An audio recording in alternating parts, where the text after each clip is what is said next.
Imaginez les eaux sombres de la Seine au printemps 845, troublées par l'approche de 120 dracars vikings. Leurs voiles, comme des ailes de corbeau, annoncent l'arrivée d'une tempête. Aujourd'hui, je vous raconte l'attaque de Paris, une histoire qui résonne encore aujourd'hui dans les sagas. Accompagnez-moi aux côtés de Ragnar Lodbrok dans ce voyage à travers le temps, au cœur de la fureur viking. Ce podcast immersif vous est présenté par La Taverne du Viking, authentique boutique viking, création 100% à la main par nos artisans depuis 2017. Les Vikings, marins aguerris, naviguent sur la Seine avec une précision et une coordination qui défient l'entendement. Chaque drakkar, avec sa proue ornée de figures terrifiantes, semble glisser sur l'eau comme un spectre. Ragnar, un chef aussi charismatique que redouté, se tient debout, scrutant l'horizon avec une détermination farouche. Cette vidéo vous est proposée par La Taverne du Viking, authentique boutique viking, création 100% à la main par nos artisans depuis 2017. Paris et sa prestigieuse île de la Cité se préparent à un siège inévitable. Les murs qui ont vu des siècles passés sont renforcés, les tours garnies d'archers. Mais les efforts seront-ils suffisants face au grand nombre des assaillants? Charles le Chauve, un homme aussi pieux que stratège, organise la défense.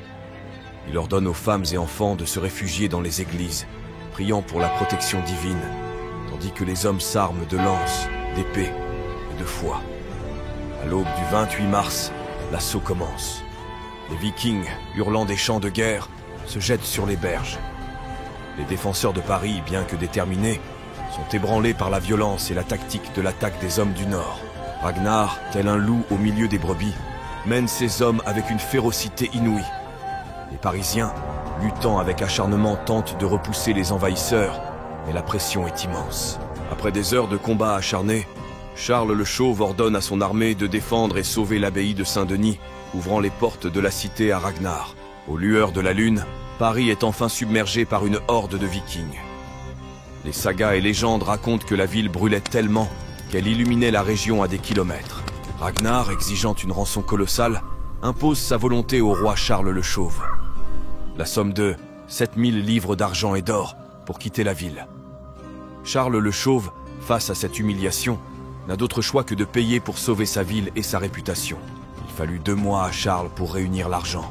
Une fois payé, Ragnar Lodbrok reprit le chemin du Danemark, brûlant et pillant tout sur son passage, comme un dernier message d'humiliation pour Charles le Chauve. Après des jours en mer, Ragnar rentre enfin chez lui et est accueilli comme un héros. Il raconte l'attaque au roi Auric Ier de Danemark, qui fondit en larmes face à la prise de Paris et du butin pris si facilement. Ainsi se termine le récit du siège de Paris de 845. Une histoire de courage, de désespoir et de la soif insatiable de richesse qui a conduit les guerriers du Nord à marquer à jamais l'histoire. Ce siège, bien plus qu'une simple attaque, est un symbole. Il démontre la portée et la puissance des Vikings, capables de frapper au cœur de n'importe quel royaume. Ragnar, avec cette victoire, s'inscrit dans l'histoire non seulement comme un guerrier redoutable, mais aussi comme un stratège hors pair. Si tu as aimé cette histoire et souhaites en découvrir d'autres, abonne-toi à La Taverne du Viking et plonge avec nous dans la culture des femmes et hommes du Nord.